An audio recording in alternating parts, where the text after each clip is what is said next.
I, Bethany, walked into the jewelry store with one thing on my mind. I'd been dreaming of this day for as long as I could remember.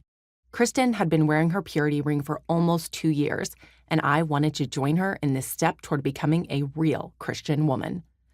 Wearing this purity ring would mark me as one of the good Christian girls, one who was committed to saving herself for her husband, one who would only date with marriage in mind, one who was saving her first kiss for her wedding day, and of course, one who would get married in her early 20s and enjoy a lifetime of marital bliss. Surely God would reward a good girl like me with a husband. My purity commitments honestly seemed easy and reasonable at the young age of 13. Assuming I'd get married by 21 or 22, I wouldn't be wearing this ring for very long. It was kind of a placeholder on my hand until the real thing could take over. My dad and I browsed the store looking for it, my ring. I turned the corner and there it was, a stunning silver ring with little swirls encasing a dainty purple gem. It's perfect, I thought to myself.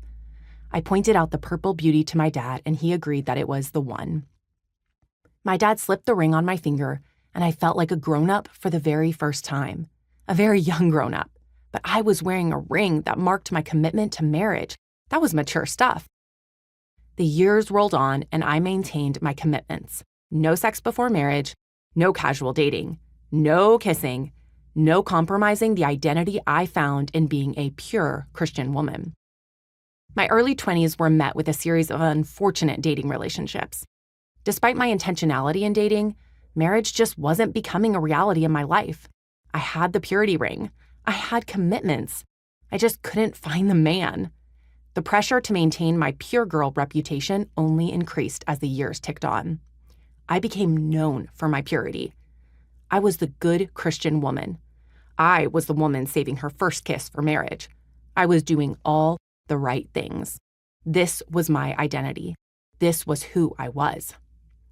Mothers could point to me and tell their daughters, this is what it means to be a godly Christian woman. It's obvious now that I'd clearly fallen into a massive religious ditch and called it true Christian womanhood. The pride oozing from my life was almost palpable. Somehow, I'd convinced myself that I was saved by Jesus because of my commitments to purity. I was convinced that God looked down and expected me to obey certain rules in order to have worth as a woman. Good actions equaled high value before God in my mind. Don't get me wrong. Saving sex for marriage is a biblical mandate. See Genesis chapter 2, verse 24, and Hebrews chapter 13, verse 4.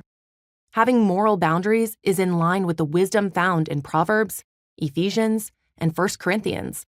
Heck, even saving one's first kiss for marriage can be a wise boundary to better honor the Lord and the person you're dating.